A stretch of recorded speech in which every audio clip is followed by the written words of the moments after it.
നെഞ്ചിനു നേരെ അപ്പോൾ ഒരു പിസ്റ്റൾ ഉണ്ടായിരുന്നു. അതിന്റെ പിന്നിൽ ക്രൂരമായി ചിരിക്കുന്ന ഒരു മുഖം. ശ്രീധരന്റെ മനസ്സ് കണ്ടതുപോലെ ഭൈരവൻ ചിരിച്ചു.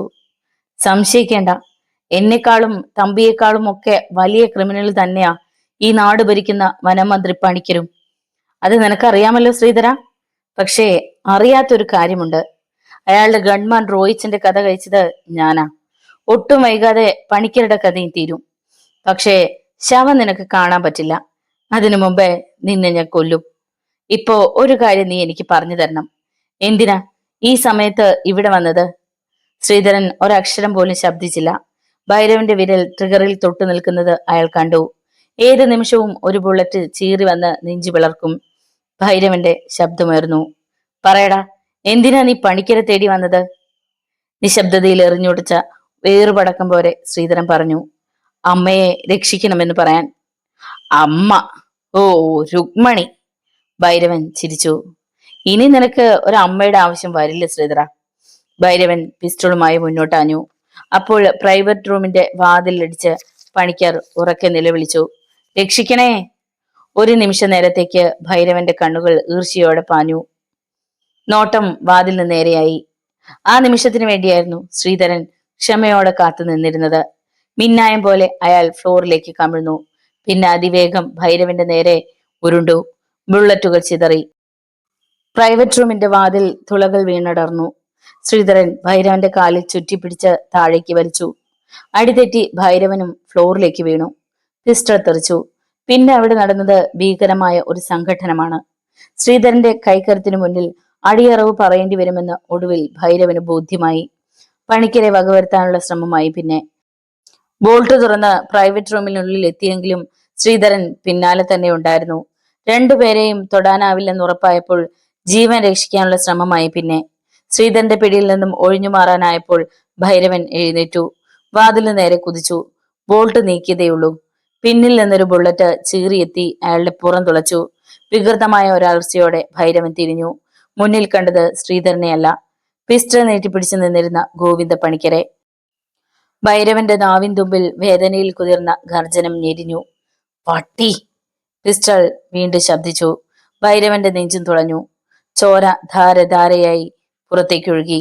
നടുങ്ങി നിന്നിരുന്ന ശ്രീധരൻ പൊടുന്നനെ പണിക്കരുടെ നേരെ തിരിഞ്ഞു. അരുത്, അരുത് സർ, കൊല്ലരുത്! ഒരു ബുള്ളറ്റ് കൂടി ഉതിർത്ത് ഭൈരവനെ നിശ്ചലനാക്കിക്കൊണ്ട് പണിക്കർ ശ്രീധരന്റെ നേരെ തിരിഞ്ഞു. ക്രൂരമായ ചിരിയോടെ അയാൾ പറഞ്ഞു.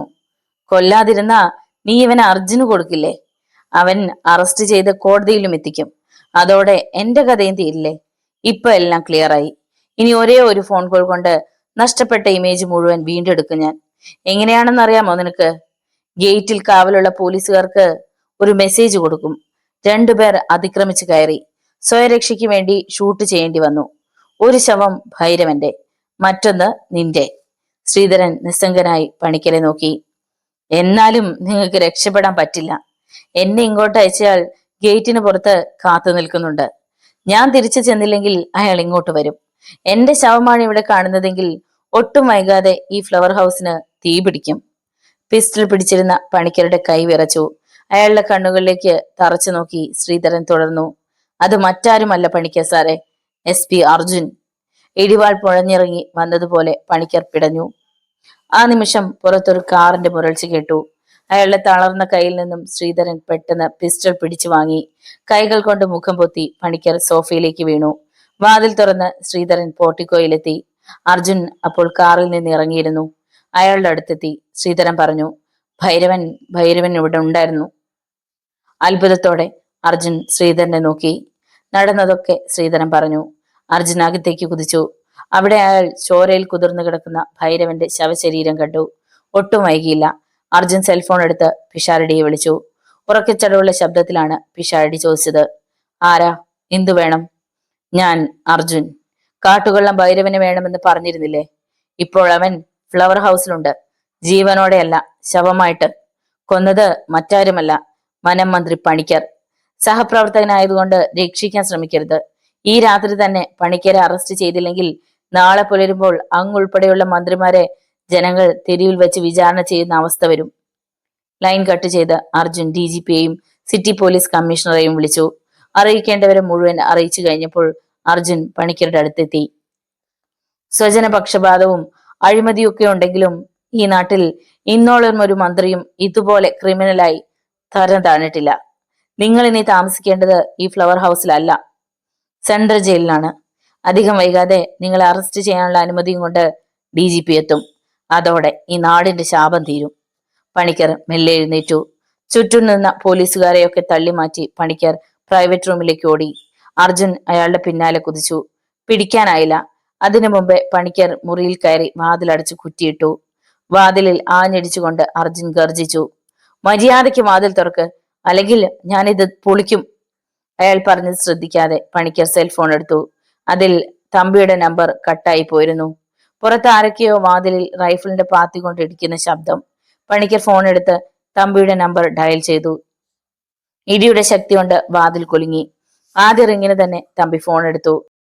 അയാളോട് നിർവികാരനായി പണിക്കർ ചോദിച്ചു, എന്തിനാടോ ഇത്രയും നാൾ പെണ്ണും പണവും കാട്ടി എന്നെ പ്രലോഭിപ്പിച്ചത്? ശവങ്ങൾ വീഴ്ത്തിയാൽ തെറ്റുകളൊക്കെ മറയ്ക്കാൻ പറ്റുമെന്ന് പഠിപ്പിച്ചത്? തമ്പി ഭീതിയോടെ വിളിച്ചു. പണിക്കരെ. തളർന്ന ശബ്ദത്തിൽ പണിക്കർ പറഞ്ഞു, ഗുഡ് ബൈ. അയാൾ മേശവലിപ്പ് തുറന്ന് ഒരു റിവോൾവർ എടുത്തു. അത് നെറ്റിയിൽ ചേർത്ത് വെച്ചു. ആ നിമിഷം വാതിൽ പൊളിഞ്ഞു വീണു. അതിനുള്ളിൽ റിവോൾവർ ശബ്ദിച്ചിരുന്നു. തല ചിതറി പണിക്കർ ഫ്ലോറിലേക്ക് വീണു. മനസാന്നിധ്യം കൈവിടാതെ അർജുൻ സെൽഫോൺ എടുത്ത് രഘുവിനെ വിളിച്ചു. എത്രയും പെട്ടെന്ന് തമ്പിയെ കസ്റ്റഡിയിൽ എടുക്കണം. ഡീറ്റെയിൽസ് ഒക്കെ ഞാൻ പിന്നീട് പറയാം. ക്വിക്ക്. അപ്പൊ തന്നെ കനത്ത ഫോഴ്സുമായി രഘു ഉളിയന്നൂരിലേക്ക് പറന്നു. വൈകിപ്പോയിരുന്നു. എങ്ങും തമ്പിയുടെ പൊടി പോലും കണ്ടില്ല. ടീപ്പോയ്ക്കിടയിൽ നിന്ന് രഘുവിന് ഒരു കത്ത് കിട്ടി. ചുവന്ന മഷി കൊണ്ട് അതിലെഴുതിയിരുന്നു, എന്റെ അവസാന ശ്വാസം നിലയ്ക്കുന്നതുവരെ നിനക്ക് ജയിക്കാൻ പറ്റില്ല അർജുൻ. നിഴൽ പോലെ പിന്നാലെ ഉണ്ടാവും ഞാൻ. അപ്പോൾ മെന്റൽ ഹോസ്പിറ്റൽ സൂപ്രണ്ട് രമാകാന്തന്റെ ബംഗ്ലാവിൽ സെൽഫോൺ ശബ്ദിച്ചു. കിടക്കയിൽ കിടന്നുകൊണ്ടാണ് രമാകാന്തൻ ഫോൺ എടുത്തത്. അങ്ങേ തലയ്ക്കിൽ നിന്നൊരു സിംഹഗർജനം കേട്ടു. ഞാനാടോ തമ്പി. രമാകാന്തൻ പിടഞ്ഞെഴുന്നേറ്റു. സെഡേഷൻ കൊടുത്ത് ഇനി രുക്മണിയെ മയക്കി കിടത്തണ്ട. ഇരുചെവി അറിയാതെ കൊന്നേക്കവളെ. രമാകാന്തൻ വിറച്ചുപോയി. അത് അത് എനിക്കെതിരെയുള്ള ജീവനുള്ള തെളിവാ ആ നായിന്റെ മോള്. എന്നാലും പറഞ്ഞത് ചെയ്തില്ലെങ്കിൽ നിന്നെയും ഭാര്യയും കുഞ്ഞിനെയും ബംഗ്ലാവിലിട്ട് പൊരിക്കും ഞാൻ. 3 മണിക്കൂർ കഴിഞ്ഞ് വീണ്ടും വിളിക്കും. അപ്പോഴെന്നോട് ഒന്നേ പറയാവൂ, രുക്മണി ചത്തുപോയി എന്ന് മാത്രം.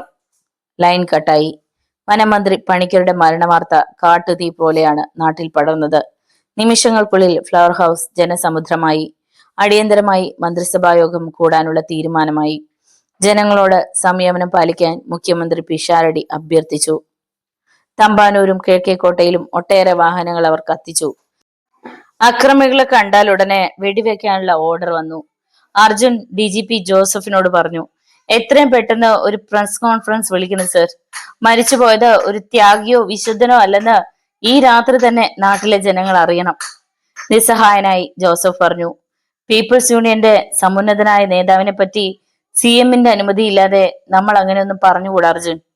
അർജുൻ ധാർമ്മിക രോഷത്തോടെ പറഞ്ഞു, രാഷ്ട്രീയക്കാരുടെ കാല് നക്കി നടന്നതുകൊണ്ടാണ് കാക്കിക്ക് ഒരു കീറത്തുണിയുടെ വില പോലും ഇല്ലാതായത്. സത്യം തുറന്നു പറയാനുള്ള ചങ്കൂറ്റം കാട്ടണം സർ, അല്ലെങ്കിൽ പീപ്പിൾസ് യൂണിയന്റെ ഗുണ്ടകൾ ഈ സിറ്റി കത്തിച്ച് ചാമ്പലാക്കും. അർജുന്റെ വാക്കുകളിലെ ആത്മാർത്ഥത കണ്ടപ്പോൾ DGP ജോസഫിന് മനസ്സിലായി, തന്റെ കീഴിലുള്ള ഉദ്യോഗസ്ഥന്മാരെല്ലാം ഇയാളെ പോലെ ആയിരുന്നെങ്കിൽ എന്ന്. അപ്പോൾ അദ്ദേഹം ആശിച്ചുപോയി. You are right my boy. കള്ള നാണയങ്ങളെ ജനങ്ങൾ തിരിച്ചറിയട്ടെ. ചിലപ്പോ ഇനി ഈ പദവിയിൽ ഞാൻ ഉണ്ടായിന്ന് വരില്ല. എന്നാലും സത്യത്തിന്റെ മുഖം മൂടി വെക്കാൻ പറ്റില്ല. Thank you sir. Welcome. News ചാനലുകളിൽ DGP ജോസഫിന്റെ ശബ്ദം ഇടിമുഴക്കമായി പ്രകമ്പനം കൊള്ളുമ്പോൾ ഡോക്ടർ രമാകാന്തൻ കൺസൾട്ടിംഗ് റൂമിലിരുന്ന് ഭ്രാന്ത് പിടിച്ചതുപോലെ പുകയായിരുന്നു. ഇടയ്ക്ക് അയാൾ വാച്ചിൽ നോക്കി. തമ്പിയുടെ ഡെഡ് ലൈൻ തീരാൻ ഇനി 15 മിനിറ്റ് മാത്രം ബാക്കി. കൊല്ലാൻ തീരുമാനിച്ചിട്ട് തന്നെയാണ് ഇങ്ങോട്ട് വന്നത്. പക്ഷേ പിന്നെയും ഒരിടയിളക്കം. അയാൾ എഴുന്നേറ്റ് അലമാരി തുറന്നു. അതിൽ നിറയെ അമിത ഡോസായാൽ അപകടമുണ്ടാക്കുന്ന മരുന്നുകളായിരുന്നു. അതിൽ നിന്ന് ഏറെ മാരകമായ ഒരു മെഡിസിന്റെ ബോട്ടിലെടുത്ത് രമാകാന്തൻ പാൻസിന്റെ പോക്കറ്റിലിട്ടു. പിന്നെ മേശപ്പുറത്തുണ്ടായിരുന്ന സിറിഞ്ചും എടുത്ത് അയാൾ രുക്മണിയുടെ മുറിയിലേക്ക് നടന്നു. ചാരിയിരുന്ന വാതിൽ ശബ്ദമുണ്ടാക്കാതെ തുറന്ന് അയാൾ അകത്ത് കടന്നു. രമാകാന്തൻ മെല്ലെ മുറിയുടെ വാതിൽ ചാരി. പിന്നെ അയാൾ പോക്കറ്റിൽ നിന്നും മെഡിസിന്റെ ബോട്ടിലെടുത്ത് തുറന്നു. സിറിഞ്ചിൽ ആ മെഡിസിൻ നിറച്ചിട്ട് രമാകാന്തൻ രുക്മണിയുടെ കിടക്കയുടെ അരികിലെത്തി. സിറിഞ്ച് കൈത്തണ്ടയിൽ ചേർത്ത് വെക്കുന്നതിന് മുമ്പേ പിന്നിൽ നിന്ന് ആരോ വിളിച്ചു. ഡോക്ടർ. രമാകാന്തൻ വിറച്ചുപോയി. അയാളുടെ കയ്യിൽ നിന്ന് സിറിഞ്ച് താഴെ വീണു. മുറിയിലേക്ക് കടന്നു വന്നത് ശ്രീധരനായിരുന്നു. അയാളെ രമാകാന്തന് മനസ്സിലായില്ല. ശ്രീധരൻ വാതിലടച്ച് കുറ്റിയിട്ട് അതിൽ ചാരി നിന്നു. ഭയം മറച്ചു വെച്ചുകൊണ്ട് രമാകാന്തൻ ചോദിച്ചു, ആരാ നീ? എങ്ങനെയാ ഈ കോമ്പൗണ്ടിൽ കടന്നത്? തികഞ്ഞ ശാന്തതയോടെ ശ്രീധരൻ പറഞ്ഞു, ഈ സ്ത്രീയുടെ മകനാണ് ഞാൻ. പേര് ശ്രീധരൻ. ഉള്ളിൽ കടത്താത്തത് കൊണ്ട് മതിൽ ചാടി അകത്തു വന്നു. രമാകാന്തന്റെ ശബ്ദമുയർന്നു. മര്യാദയ്ക്ക് പുറത്തു പൊക്കോ, അല്ലെങ്കിൽ പോലീസിനെ വിളിക്കും ഞാൻ. അപ്പോഴും ശ്രീധരന്റെ ശബ്ദത്തിലെ മാർദ്ദവം കുറഞ്ഞില്ല. പുറത്തു പോകാം. അതിനു മുമ്പ് എനിക്കൊരു കാര്യം അറിയണം. എന്റെ അമ്മയ്ക്ക് ഭ്രാന്താണോ? അതെ. മുഖം അടച്ചൊരടി കിട്ടിയപ്പോൾ രമാകാന്തന്റെ കണ്ണിൽ നിന്ന് പൊന്നീച്ചകൾ പറന്നു. രമാകാന്തൻ ഉറക്കെ നിലവിളിച്ചു. ശ്രീധരൻ പാൻസിന്റെ പോക്കറ്റിൽ നിന്നൊരു കത്തി പുറത്തെടുത്തു. നിലവിളിച്ച ആളെ കൂട്ടിയാൽ രക്ഷപ്പെടാമെന്ന് കരുതണ്ട. സത്യം പറഞ്ഞില്ലെങ്കിൽ നിങ്ങളെ ഇവിടെ ഇട്ട് കൊന്നിട്ടേ ഞാൻ പോകൂ. പറയ്, സത്യം പറയാൻ തയ്യാറാണോ? പേടിയോടെ രമാകാന്തൻ തലയാട്ടി. ഇനി പറയ്, എന്റെ അമ്മയ്ക്ക് ഭ്രാന്തുണ്ടോ? വേവലാതിയോടെ രമാകാന്തൻ പറഞ്ഞു. ഇല്ല. പിന്നെ എന്തിനുള്ള മരുന്നാ ഇപ്പൊ നീ എന്റെ അമ്മയ്ക്ക് കൊടുക്കാൻ പോയത്? അത് പിന്നെ ഞാൻ. രമാകാന്തൻ ഉമിനീരിറക്കി. ശ്രീധരൻ കൈ ചുരുട്ടിക്കൊണ്ട് മുന്നോട്ടാഞ്ഞു. പേടിയോടെ ഒഴിഞ്ഞു മാറിക്കൊണ്ട് രമാകാന്തൻ പറഞ്ഞു, ഇനി എന്നെ ഒന്നും ചെയ്യല്ലേ ശ്രീധര. CM-ഉം മാധവൻ തമ്പി നിർബന്ധിച്ചിട്ടാ ഞാൻ ഈ കള്ളക്കളിക്ക് കൂട്ടുനിന്നത്. കൂടെ ആ DYSP ഹരിപ്രസാദും ഉണ്ടായിരുന്നു. പകരം നിനക്ക് എന്ത് കിട്ടി? ഒരു ബ്ലാങ്ക് ചെക്ക്. സ്ഥിരമായിട്ട് ഭ്രാന്തിയാക്കി കിടത്താനാണോ അതോ കൊല്ലാനാണോ? ഇടർച്ചയോടെ രമാകാന്തൻ പറഞ്ഞു. കൊണ്ടുവന്നപ്പോ സെഡേഷൻ കൊടുക്കണമെന്നേ പറഞ്ഞിരുന്നുള്ളൂ. പക്ഷെ കുറച്ചു മുമ്പ് തമ്പി വിളിച്ചിരുന്നു. എന്തിനാ വിളിച്ചതെന്ന് ശ്രീധരൻ ചോദിക്കുന്നതിന് മുമ്പ് രമാകാന്തൻ പറഞ്ഞു, ഇപ്പോഴയാളുടെ കോൾ വരും. രുക്മണി ജീവനോടെ ഉണ്ടെന്ന് പറഞ്ഞാൽ അയാൾ എന്റെ ഭാര്യയും കുഞ്ഞിനെയും. പൂർത്തിയാക്കുന്നതിന് മുമ്പ് സെൽഫോൺ ശബ്ദിച്ചു. രമാകാന്തന്റെ പോക്കറ്റിൽ നിന്ന് ശ്രീധരൻ ഫോൺ എടുത്തു. അങ്ങേ തലക്കിൽ നിന്ന് മാധവൻ തമ്പിയുടെ ഗർജനം കേട്ടു. രമാകാന്ത, കൊന്നോ നീ അവളെ? മറുപടി പോലെ ശ്രീധരൻ പറഞ്ഞു, ഈശ്വര നിശ്ചയം മറിച്ചാണ് തമ്പി. ഇനി ആർക്കും രുക്മണിയെ കൊല്ലാൻ പറ്റില്ല. മാത്രമല്ല ഇപ്പോഴേ മുറിയിൽ മനുഷ്യജന്മം കിട്ടിയ ഒരു ചെകുത്താൻ കാവലുമുണ്ട്. ഞൊടിയിടയ്ക്കുള്ളിൽ തമ്പി ആ ശബ്ദം തിരിച്ചറിഞ്ഞു. അയാൾ അലറി വിളിച്ചു, ഇനിയും എന്റെ വഴിയിൽ എതിരെ വരരുത് ശ്രീധര. നിനക്കായി ഒരിറ്റ് സ്നേഹം എപ്പോഴും മാറ്റിവെച്ചിരുന്നു ഞാൻ. അതുകൊണ്ടാ ഇപ്പോഴും നീ ജീവനോടെ ബാക്കിയുള്ളത്. ശ്രീധരൻ പറഞ്ഞു, ചോരയ്ക്ക് കൊതിച്ചു നടക്കുന്ന ഒരു ചെന്നായുടെ സ്നേഹം ഇനി എനിക്ക് വേണ്ട. ചത്തുകിടന്നാലും നിന്നെ പുറംകാലുകൊണ്ട് തൊഴിക്കും ഈ ശ്രീധരൻ. തമ്പി അട്ടഹസിച്ചു. എങ്കിൽ മരിക്കുന്നതിന് മുമ്പ് നിന്റെ ചോര ഊറ്റിക്കുടിക്കും ഈ ചെന്നായി. ലൈൻ കട്ടായപ്പോൾ ശ്രീധരൻ ഫോൺ രമാകാന്തന്റെ പോക്കറ്റിലേക്ക് ഇട്ടു. ഇവർക്ക് ഭ്രാന്തില്ലെന്ന് എഴുതിയിട്ടുള്ള ഒരു സർട്ടിഫിക്കറ്റ് എനിക്ക് വേണം. രമാകാന്തൻ തലയാട്ടി. ഡിസ്ചാർജ് ചെയ്യാനുള്ള സമ്മതപത്രം എഴുതി വെക്കണം. വെക്കാം. ഇനി ഒരു മരുന്നും എന്റെ അമ്മയ്ക്ക് കൊടുക്കരുത്. ആരും ഈ മുറിയിലേക്ക് വരാനും പാടില്ല. ശ്രീധരൻ പറയുന്നതെല്ലാം അനുസരിക്കാൻ തയ്യാറായിരുന്നു രമാകാന്തൻ. അയാൾ പോകാൻ ഒരുങ്ങിയപ്പോൾ ശ്രീധരൻ ഓർമ്മിപ്പിച്ചു, ഞാൻ പറഞ്ഞതല്ലാതെ മറിച്ചെന്തെങ്കിലും സംഭവിച്ച നിന്റെ ഭാര്യയെയും കുഞ്ഞിനെയും കൊല്ലുന്നത് തമ്പിയായിരിക്കില്ല, ഞാനായിരിക്കും. ജീവൻ തിരിച്ചു കിട്ടിയതുപോലെയാണ് രമാകാന്തൻ വാതിൽ തുറന്ന് പുറത്തു കടന്നത്. കത്തി താഴെയിട്ട് ശ്രീധരൻ രുക്മിണിയുടെ അടുത്തേക്ക് ചെന്നു. മഞ്ഞിന്റെ തണുപ്പുള്ള കൈത്തലമെടുത്ത് നെഞ്ചിൽ ചേർത്ത് വെച്ച് ഇടർച്ചയോടെ അയാൾ വിളിച്ചു, അമ്മേ. മയക്കത്തിലായിരുന്നെങ്കിലും രുക്മിണിയുടെ ഉപബോധ മനസ്സ് ആ വിളി കേട്ടുണർന്നു. മോനെ. ആ ശബ്ദം ശ്രീധരന്റെ മനസ്സിൽ സന്തോഷത്തിരകളായി ചിതറി. രുക്മിണിയെ കിടക്കയിൽ നിന്നും പിടിച്ചെഴുന്നേൽപ്പിച്ചുകൊണ്ട് ശ്രീധരൻ പറഞ്ഞു, ഇനി ആരും അമ്മയ്ക്ക് ഭ്രാന്താന്ന് പറയില്ല. നാളെ നേരം വെളുത്താൽ ഉടനെ നമ്മൾ നാട്ടിലേക്ക് പോവും. അവിടെ എത്തുമ്പോ സ്നേഹിക്കാൻ എന്റെ അമ്മയ്ക്ക് ഒരു മകളെ കൂടി കിട്ടും, അഞ്ജന. വാത്സല്യത്തോടെ ശ്രീധരനെ തഴുകിക്കൊണ്ട് രുക്മിണി പറഞ്ഞു, അറിയാം, നിന്റെ ഭാര്യ. എന്തൊക്കെയായാലും ആ തമ്പിയുടെ പിടിയിൽ നിന്ന് രക്ഷപ്പെട്ടുല്ലോ. തീർത്താ തീരാത്ത കടപ്പാടുണ്ട് അർജുൻ സാറിനോട്. കാണുമ്പോ ഈ അമ്മയുടെ നന്ദി അറിയിക്കണം. നേരം വെളുക്കുമ്പോ സാർ ഇങ്ങോട്ട് വരും. നമ്മൾ ഒന്നിച്ചാ തിരിച്ച് നാട്ടിലേക്ക് പോകുന്നത്. നന്ദി നേരിട്ട് തന്നെ പറയാമല്ലോ. രുക്മിണിയുടെ നിറഞ്ഞൊഴുകുന്ന കണ്ണുകൾ തുടച്ചുകൊണ്ട് ശ്രീധരൻ തുടർന്നു, എനിക്കൊരു കാര്യം അറിയണമെന്നുണ്ട്. ചോദിക്കുമ്പോ വിഷമിക്കരുത്. മെല്ലെ തിരിഞ്ഞ് ജനലിനടുത്തേക്ക് നടന്നുകൊണ്ട് രുക്മിണി പറഞ്ഞു, നിനക്ക് ചോദിക്കാനുള്ളത് അച്ഛൻ ആരാന്നല്ലേ? അറിയാം. ശ്രീധരൻ സ്വപ്നത്തിലിരുന്നതുപോലെ ചോദിച്ചു. ആരാ? ഉള്ളിലെ സ്തോഭം അടക്കിക്കൊണ്ട് രുക്മിണി പറഞ്ഞു. വളരെ വലിയൊരാളാ. കേൾക്കുമ്പോ ഞെട്ടരുത്. അന്ന് ഞാൻ ആ പേര് പറഞ്ഞതാ, നീ ശ്രദ്ധിച്ചു കാണില്ല. ശ്രീധരൻ കാതോർത്തു നിന്നതല്ലാതെ ശബ്ദിച്ചില്ല. ഈ അമ്മ ജീവിതത്തിൽ ഒരിക്കലേ തെറ്റ് ചെയ്തിട്ടുള്ളൂ. സ്വയം ചെയ്തതല്ല, മറ്റൊരാൾ പ്രലോഭിപ്പിച്ചതാ. ഒരു കഴുകന്റെ മുന്നിലേക്ക് വലിച്ചെറിഞ്ഞു കൊടുത്തതാ. അങ്ങനെ ചെയ്തത് മറ്റാരുമല്ല, മാധവൻ തമ്പി. ശ്രീധരന്റെ ഹൃദയമിടിപ്പിന്റെ വേഗത കൂടി, മനസ്സിന്റെ വിങ്ങൽ ഇരട്ടിയായി. രുക്മിണി മെല്ലെ തിരിഞ്ഞ് ശ്രീധരന്റെ അടുത്തെത്തി. അയാളുടെ കണ്ണുകളിലേക്ക് ഉറ്റുനോക്കിക്കൊണ്ട് താഴ്ന്ന ശബ്ദത്തിൽ അവർ പറഞ്ഞു. എന്നെ നശിപ്പിച്ച ആ കഴുകൻ ഇപ്പൊ ഈ നാട്ടിലെ മുഖ്യമന്ത്രിയാണ് ശ്രീധര. രാഘവ പിഷാരടി. ശ്രീധരൻ ഞെട്ടിവിറച്ചുപോയി. മനസ്സും ശരീരവും ഒരുപോലെ വെന്തുരുകി.